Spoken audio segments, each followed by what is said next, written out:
Assalamualaikum warahmatullahi wabarakatuh. Selamat datang kembali teman-teman di channel Manusia Setengah G Kuadrat. Nah, ini saya restart Kerlong dulu ya. Barangkali sudah ada outputnya. Nah, di sini kita akan mempelajari mengenai not to fact. Nah, kemarin kita sudah belajar mengenai word to fact.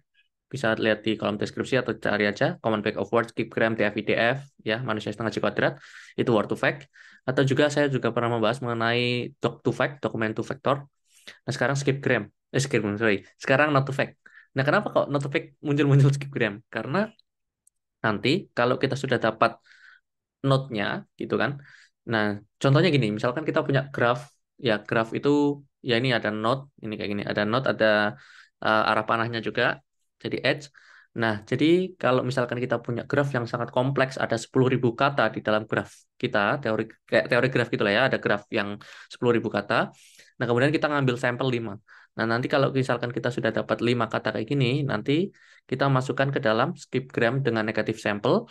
Nah, nanti biar di training sama si arsitektur ini kita dapatkan word to fact, sorry ya, not to fact-nya kayak gitu. Jadi ini seperti itu. Kita punya 10.000 graf, kemudian kita ambil satu node gitu kan, titik awal. Nah, habis titik awal, kita cari kata-kata persekitaran itu. Misalkan kita ambil sampelnya 4 gitu ya, berarti 1, 2, 3, 4. Ada 4 kata yang di sekitaran itu. Nanti kita jadikan dia sebagai misalkan target ini ya, target node. Kemudian input node-nya itu suatu kata awal kita atau startnya kita itu dari mana, kayak gitu. Jadi seperti itu. Nah, nanti kita pakai skipgram dengan negatif sampel. Negatif sampel akan saya bahas di video setelah ini. Nah, V kali N ini adalah nanti sebagai ini ya, word embeddingnya dari not ini. Kayak gitu. Tapi misalkan dia ada 1, 2, 3, 4, 5, 6, 7, berarti ada 7 ini kan ya. Apa namanya? One hot encoding, berarti urutan ketiga. Jadi ada V kali N, V-nya itu berarti 7, berarti V ini yang ke urutan ketiga, ini adalah word embeddingnya. Misalkan N-nya ada 100. Kita mau word embeddingnya itu direpresentasikan sebagai vektor berukuran 100. Berarti pada metrik weight ini, pada row ketiga, ini karena yang satu itu nomor 3, di row ketiga dengan panjang 100, word embeddingnya 100 tadi, lengthnya. Nah, itu sebagai representasi kata dari si node kita awal. Node awal kita, startnya itu di mana gitu. Nah, kayak gitu ya. Jadi, kita perlu tahu skipgram, sudah saya bahas juga. Nah, ini not to fake itu gimana? Artinya gini, not to fake itu diibaratkan sebagai seorang yang mabuk jalan. Jadi, jalannya itu nggak jelas. Karena kan graf itu nggak lurus-lurus gini aja ya, nggak. Pasti ada belok-belokannya, misalkan ke atas, ke bawah gitu kan. Nah, jadi ada orang misalkan mulainya dari sini, orang mabuk nih, jalan ke lurus, kemudian dia belok ke kanan ya. Kalau kita POV-nya dari sini, berarti kan dia ke kanan nih. Kemudian turun nih, berarti lurus, kemudian ke kiri. Kemudian ke kiri lagi belok, ke kanan lagi, ke kiri, ke kanan, ke kanan, dan seterusnya sampai dia itu melewati inilah ya si lampu ini. Jadi graf yang terbentuk itu kayak gini, set set set set set set set, set gitu kan. Nah, jadi orang mabuk ini juga sebenarnya bisa kembali lagi. Contohnya dia udah ke sini nih, kemudian ke bawah, ke kanan, ke kiri, kemudian mundur lagi ke titik awal itu juga bisa karena dia mabuk. Gitu. Nah, nanti di Notovec juga gitu ya. Dia jalannya bisa maju mundur. Jadi bisa ke kanan, ke kiri, terus balik ke note awal gitu. Itu juga bisa.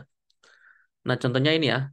Kita di note A, misalkan si orang tadi mulai, kemudian dia ke note F, ke note D, ke E, ke G. Tapi dia juga bisa dari A ke F, ke C, ke F lagi, ke A lagi, ke B, ke A, ke H, ke A, ke F, ke G, dan seterusnya. Macam-macam bebas. Karena di sini adalah undirected graph. Artinya graph ini awalnya itu nggak punya arah. Jadi kalau misalkan directed graph, misalkan A ke H, ini nanti akan ada tanda panahnya dari A ke H. Jadi ada tanda panahnya di node H gitu kan. Tapi ini kan undirected graph, graph yang tidak punya arah. Jadi kita bebas bisa maju mundur jalannya. Jadi dari A ke F, ke D, ke E, ke G. Tapi bisa tadi kayak saya sebutkan, bisa kemana aja. Nah, panjangnya berapa? Panjangnya itu bebas, itu hyperparameter. Misalkan dari A, F, D, E, G, itu berarti kan panjangnya 1, 2, 3, 4. 4 step ya. Number walk-nya itu 4. Nah, misalkan mau yang lain, misalkan A, F, C, F, D, itu kan juga bisa, itu 4. Atau A, F, G, F, C, itu juga 4. Kayak gitu-gitulah. Nah, before we start, kita akan membahas mengenai edge transition probability calculation, kemudian baru walk sampling dan embedding calculation. Nah, maksud yang pertama ini apa? Edge transition probability. Jadi dari A ke F, A ke H, A ke B itu enggak semena-mena random, beneran random ya. Tapi dia itu ada namanya probabilitasnya. A ke H itu probabilitasnya berapa, A ke F itu probabilitasnya berapa, A ke B itu probabilitasnya berapa. Itu tergantung graf kita. Contohnya kata real gitu kan. Real itu misalkan ke H itu eh, Riyadh gitu kan, atau ke Arab karena real itu kan mata uang Arab. Jadi dekat gitu kan ininya, probabilitasnya besar. A ke F itu misalkan probabilitasnya juga besar karena dia Madrid, Real Madrid gitu kan. Nah, kemudian ke B itu misalkan apa ya? Real Zaragoza. Itu sebenarnya tim juga sih di Liga Spanyol. Tapi jarang disebut. Makanya Real Zaragoza itu em, probabilitasnya misalkan kecil di sini. Kayak gitu sih. Jadi karena probabilitasnya lebih besar ke H dan ke F, nanti kemungkinan besar si A ini akan melangkah ke H atau ke F. Jadi setiap node ini ya saling terhubung dan dia punya probabilitas nanti. Oke, jadi di sini kita akan melangkah dari satu node ke node yang lain, tapi kita harus tahu apakah kita mau ngambil node-node yang homofili atau kita mau ngambil yang structural equivalence. Jadi kalau teman-teman lihat di atas, kita kan butuh 4 kata nih, karena kita mulainya dari sini. Nah, kita itu mau kata-kata ini yang diambil 4 itu yang akan membentuk homofili atau structural equivalence. Jadi nggak random yang ngelangkah-ngelangkah gitu aja ya, tapi harus membentuk suatu struktur di antara dua itu. Nah, kalau misalkan teman-teman mau homofili, nah ini kata-katanya ya, homofili itu adalah node yang highly interconnected dan belong to similar network community. Artinya, node-node yang diambil pada homofili itu node-node yang dekat. Contohnya ini, yang dekatnya ini kan neighbor-nya atau tangganya, yang ini ya ini apa namanya, misalkan ini yang hijau-hijau, yang merah-merah satu ngelompok, yang tadi biru juga ngelompok, biru langit ini juga mengelompok, biru muda ya, kemudian yang kuning orange ini mengelompok, ini yang lebih orange juga mengelompok. Jadi homofili itu intinya adalah yang dekat-dekatan lah, kayak gitu secara neighborhood, secara distance. Nah, kalau misalkan structural equivalence itu artinya dia itu berdekat, warnanya akan sama, tercluster ketika memiliki sifat yang sama, bukan dekat-dekatan. Contohnya, misalkan node yang apa kuning itu, misalkan node yang kuning atau hijau nih, ya kayak gini kuning misalkan, itu adalah node-node yang sebagai leaf node atau dia tidak punya percabangan lagi gitu. Contohnya ini kan yang merah ini kan dia bisa keluar macam-macam ya. Tapi kalau kuning ini dia nggak punya cabang lagi ke kirinya lagi ini, atau ini kuning yang ini nggak punya ke kanannya lagi. Kayak gitu. Jadi dia adalah leaf node. Kemudian misalkan yang merah ini adalah root node ya. Kayak gitu. Jadi setiap node yang merah dia masih punya percabangan lagi misalkan. Nah, sedangkan biru ini adalah node yang mengkoneksikan antar klaster misalkan. Dari klaster kuning ke klaster merah pasti dihubungkan oleh si biru gitu. Jadi biru ini sebagai interconnected intermediate node-nya misalkan, node yang merah itu sebagai central node misalkan. Ya meskipun ini kayak di pinggir ya, tapi dia tuh sebenarnya connected nih. Yang merah ini ke connected ke yang merah yang atas, merah yang ini ke connected yang kiri, sedangkan yang kuning ini nggak kok terconnected. Gitu. Jadi misalkan yang merah ini sebagai central node, yang biru ini sebagai interconnected node, yang kuning ini sebagai misalkan leaf node-nya, kayak gitu-gitu. Jadi kayak gitu. Contoh lain, contohnya misalkan kita biar gampang ya di 5 kata ini. Contohnya kata aku. Kalau berdasarkan structural equivalence, berarti kan dia yang ini ya, lebih ke sama strukturnya. Karena dia aku, berarti kan dia kata ganti. Misalkan jadi aku, dia, kamu, mereka, gitu-gitu yang akan terambil kayak gitu. Tapi misalkan kita pakai yang homofili, misalkan kata aku itu sering diasosiasikan sebagai makan atau lari. Aku lari, aku makan, aku mandi, dan sebagainya. Jadi kalau pakai homofili ya kata-kata terdekatnya itu yang akan masuk. Jadi tergantung kalian pengennya yang mana nanti untuk di not to fact-nya. Nah, untuk menentukan kita mau pakai yang apa namanya, homofili atau structural equivalence, kita butuh namanya algoritma namanya BFS dan DFS. Ini sudah saya bahas juga di video saya di search algorithm. Teman-teman bisa cek nanti BFS dan DFS, manusia simulasi kuadrat. Oke, jadi kalau misalkan kita pakai BFS, nanti dia akan lebih ke structural equivalence karena BFS itu lebih ke mencari struktur struktur dari node-nya. Contohnya ini kan root node, dia ke bawah gitu kan, dia menuju ke child node-nya dia. Nah, tapi dia setelah ke child node, dia akan menuju ke child node yang lain dari si parent node yang sama. Jadi dia itu secara struktural lah ya. Dia mencari root node yang pertama, terus mencari child node yang kemudian akan jadi root node untuk yang bawahnya gitu kan. Sedangkan DFS itu depth search ya. Jadi nanti kita depth first search ini mencari kata-kata yang berkaitan. Contohnya kata aku, kemudian kata aku itu related dengan makan. Makan itu related dengan nasi gitu kan. Aku makan nasi. Jadi kayak gitu. Jadi lebih ke rangkaian dari suatu katanya. Makanya dia homofili nanti. Nah, setelah kita sampai ujung leaf node, baru nanti kita menuju ke struktur node yang kedua. Jadi kalau yang ini lebih ke menjaga struktur si BFS, sedangkan DFS ini menjaga lebih ke keutuhan kalimatnya. Makanya DFS itu lebih ke homofili. Jadi kata-kata yang berdekatan itu apa aja nanti satu rangkaiannya, sedangkan BFS itu lebih ke strukturnya. Nah, kemudian untuk mendapatkan BFS dan DFS itu kita butuh namanya parameter P dan Q. Nah, P dan Q itu nanti kita akan bahas lebih lanjut ya. Nah, tadi saya bilang bahwa setiap node itu punya namanya ini probabilitas atau jarak lah ya, yang paling gampang karena belum dinormalize. Jadi masih jarak antara node U ke X itu misalkan jaraknya 6, kayak misalkan real ke Arab gitu kan. Eh, Mata uang, kemudian real ke Zaragoza itu 10 karena besar sekali ininya. Sorry, real ke Madrid itu besar sekali misalkan banyak diomongin misalkan. Jadi U dan Y-nya itu besar. Ini berarti Arab, Madrid, dan ini Zaragoza contohnya. Real Zaragoza itu memang beneran klub nyata ya, cuma jarang diomongin jadi 4 contohnya kayak gitu. Kemudian kita sum semuanya 6 tambah 10 tambah 4 jadi 20. Kemudian unnormalized transition probability-nya kayak gini. 6, 10, dan 4. Tapi setelah dinormalisasikan jadi tinggal dibagi aja ya per 20. 6 bagi 20, 10 bagi 20. Jadi dapat 0,3, 0,5, dan 0,2. Tapi sebelum kita menormalize jaraknya, nanti kita butuh perkalian dulu dengan P dan Q. P ini disebut sebagai return parameter. Jadi dia itu probabilitas untuk kembali lagi ya nanti ke dalam node awal. Contohnya kayak mana ya? Nah, ini contohnya dari A ke F. Nanti kalau P-nya itu kecil, nanti dia akan kembali ke A lagi. Nah, kenapa dia harus kembali? Karena dia untuk menjaga tidak kemana-mana. Contohnya A ke F, F ke D ke F lagi, F ke G, G ke F lagi gitu. Jadi dengan bolak-balik ke sekitaran itu, nanti kan dia akan menjaga BFS-nya dia ya. Jadi kayak gitu. Jadi nanti akan lebih ke structural equivalence. Nah, sedangkan kalau misalkan dia dibiarkan kayak jalan terus, nanti dia akan seperti DFS, lebih ke homofili kayak gitu. Jadi P ini digunakan untuk mengontrol agar dia itu bisa kembali ke node awalnya.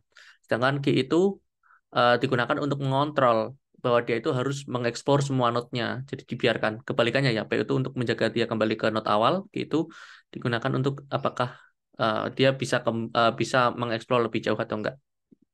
Tapi P dan Q itu nggak langsung dikalikan dengan si ini unweighted atau unnormalized weight-nya. Jadi kita harus dibagi dulu satu per P dan satu per Q. Jadi kayak gitu. Makanya kalau P-nya gede nanti dia akan cenderung lepas gitu ya. Jadi dia akan mengeksplor kemana-mana karena pembaginya gede. Nanti hasil satu per P kali W-nya jadi kecil. Kalau P-nya kecil nanti dia akan cenderung kembali ke node awalnya dan sebaliknya untuk satu per Q. Misalkan kita punya node T, X, dan V. Nah, ini kita startnya di node T, kita mau ke X atau ke V, gitu kan. Tapi misalkan kita T plus satunya ke X. If there is no edge from node V to T, gitu kan, maka probabilitasnya satu per Q. Itu.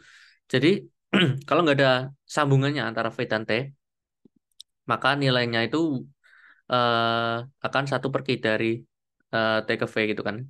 Nah, kemudian misalkan ada edge, jadi ada T sama V ini kayak gambar di atas ini ada nih sambungannya yang warna oranye dari T ke V. Itu nanti probabilitasnya adalah kali satu dari tadi ya uang yang weak yang belum dinormalisasi. Tapi kalau misalkan dari kembali lagi T ke X, nah kemudian kembali lagi itu mau T ke V-nya itu ada notnya atau ada edge-nya, ada garisnya atau enggak, tetap 1/P. Mungkin kalian bingung, kita ke bawah aja langsung. Contohnya nih, ini kalau kita nggak ada sambungannya dari T ke V, maka dia akan rumusnya wake kali 1/key. Ya, nih, no edge, rumusnya 1/key. Nah, kalau misalkan ada edge-nya dari T ke V, maka dikalikan 1, bukan 1/key. Ini. Tapi mau ini T ke V itu ada sambungannya atau enggak, jarak antara T ke not T plus satunya atau X ini tetap 1/P. Jadi mau ada sambungan T ke V itu ada atau enggak, tetap dari awal, titik awal menuju ke titik yang sekarang itu tetap 1/P kalinya. Tapi kalau kita ada garisnya di sini, kalau mau jalan ke T plus 2 kan ya, berarti jalan selanjutnya, next-nya, itu kali 1, kalau ini ada ininya, garisnya, antara T dan V, titik awal dan titik yang akan kita kunjungi. Kalau dari titik awal dan titik yang akan kita kunjungi nggak ada garisnya, berarti 1/K. Gitu, pokoknya rumusnya gitu, paling gampangnya. Nah, if we want sample not more DFS, maka 1/K-nya itu harus nilainya besar. Agar 1/K-nya itu harus besar, maka K-nya harus kecil gitu. Kayak yang tadi saya jelaskan. Kalau kita mau lebih ke BFS, nah BFS itu menyebabkan structural equivalence kan. P-nya itu harus kecil sehingga 1/nya menjadi 1/P-nya jadi besar. Nanti kalau teman-teman masih belum nangkap, nanti bisa dipelanin atau di pause videonya kayak gitu. Jadi parameter P dan Q itu menentukan apakah dia akan lebih DFS atau BFS. Nah, DFS dan BFS akan menentukan apakah dia itu structural equivalence atau homofili. Kayak gitu. Oh iya, nah ini apa nih 25 ini apa? Ya ini 253 ini. Ini ya kayak tadi ya, jarak antara satu node ke node yang lain. Ya ini random aja, kalian bisa kasih 500, 300 atau 0,5, 0,7 bebas. Tapi dia belum terboboti. Nah, setelah kita misalkan nih eh, misalkan dari T ke X bla bla bla bla bla, kemudian ke V nah, kemudian ke node selanjutnya misalkan node A, node C, node D gitu kan, kita misalkan sampelnya 4 ya, number worknya 4. Nah setelah dapat 4 nanti kita masukkan ke skipgram kayak gitu, kata-kata yang terpilih. Nah makanya kita lebih ke praktek di sini. Pertama install Node2Fact dulu. Ini kebetulan saya sudah ada, jadi nggak perlu lah, nanti malah panjang. Tapi kalau teman-teman belum install, bisa diinstal dulu nih pip install Node2Fact. Misalkan kita punya kata-katanya apple is fruit, banana is also fruit, carrot is vegetable, dan sebagainya. Ini kalimat-kalimatnya. Nah, kemudian kita perlu network X juga nanti untuk membuat grafnya dan memvisualisasinya. Nah, kemudian di sini kita splitting sentence-nya dari text data. Karena kan ini apa namanya, bentuknya list of sentence. Jadi karena kita mau tokenize words, makanya kita pakai sentence dot split. Nah, karena kita nggak menentukan split by apa, nanti di split by ini space.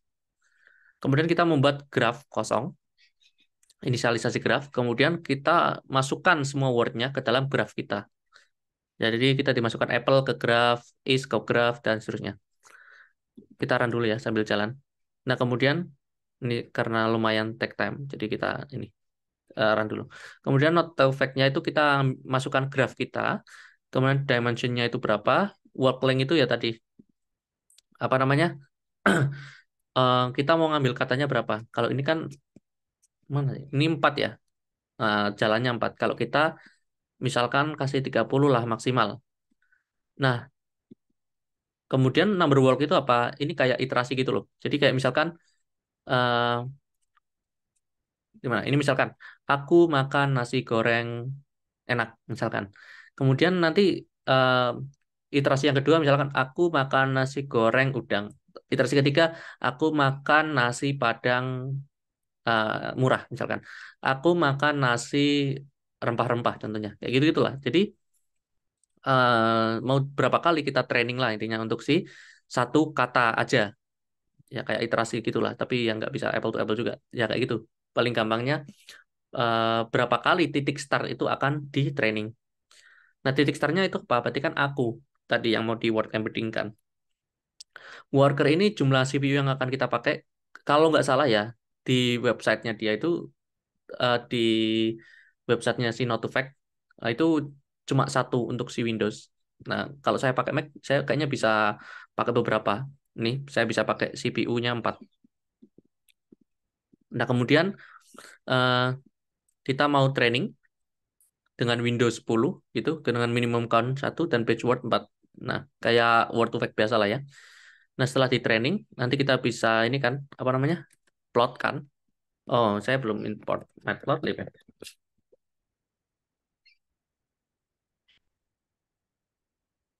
Oke. Nah, ini kata delicious, ini dekatan dengan kata fruit, also is. Nah, kemudian ini kata-kata buah ini saling dekatan ya, apple dan banana. Kemudian carrot ini berdekatan dengan vegetable. Ini cukup surprise ya, karena saya cuma ngetraining ya kayak cuma dikit ya. Dan sentence-nya pun nggak banyak, sentence-nya kayak datanya. Nah, jadi apple dan banana ini dekat, vegetable dan carrot dekat, kemudian is itu dekat. Ini fruit ini agak-agak aneh, harusnya fruit akan lebih dekat ke apple dan banana. Mungkin kurang iterasinya atau kurang jumlah sampelnya. Healthy vegetables are, nah ini mereka ini vegetables diasosiasikan dengan kesehatan. Oke, ini kalau mungkin di training lebih banyak ya datanya, kemudian juga iterasinya lebih banyak, mungkin akan lebih bagus karena vegetable dan vegetables ini nggak nyambung nih. Kemudian nggak ada ininya maksudnya, edge-nya, nggak ada panahnya. Kemudian are is itu kan dia adalah verb ya. Ah, ah. Harusnya dia berdekatan. Tapi ini udah lumayan bagus sih untuk ukuran data kecil. Nah, jadi embedding for Apple kita tinggal ini aja kayak pakainya si Gensim biasa model.wv. Nanti kita ambil semua word embeddingnya ini dimasukkan ke list. Bukan list ya kayak dictionary gitu. Kemudian kita get yang apa? Misalkan Apple. Kenapa kita Apple? Karena di sini kita ada kata Apple. Kalau kita kasih Manchester harusnya nggak bisa. Coba ya. Ya non, karena nggak ada ininya belum diganti Apple. Belum ganti Manchester. Nah, non ya untuk Manchester. Tapi misalkan pakai Apple ya bisa. Apalagi yang kata di sini. Misalkan carrot. Carrot itu berapa? Kita ubah. Kita ubah semuanya ya. Carrot itu satu R atau dua ya? Dua R ya? Saya kok bisa-bisanya lupa kata carrot. Carrot itu di One Piece nggak sih? Oh ini ya. Oke, ini adalah kata embedding dari carrot. Jadi not to fact bedanya apa sama si word to fact? Bedanya cuma cara ngambil datanya aja sebenarnya kan. Kalau word to fact ya kita langsung ubah ke vektor, tapi kalau not fact kita ngambil dulu dari database graph kita. Oke, mungkin cukup sekian. Semoga bisa bermanfaat. See you next time. Bye-bye. Assalamualaikum warahmatullahi wabarakatuh.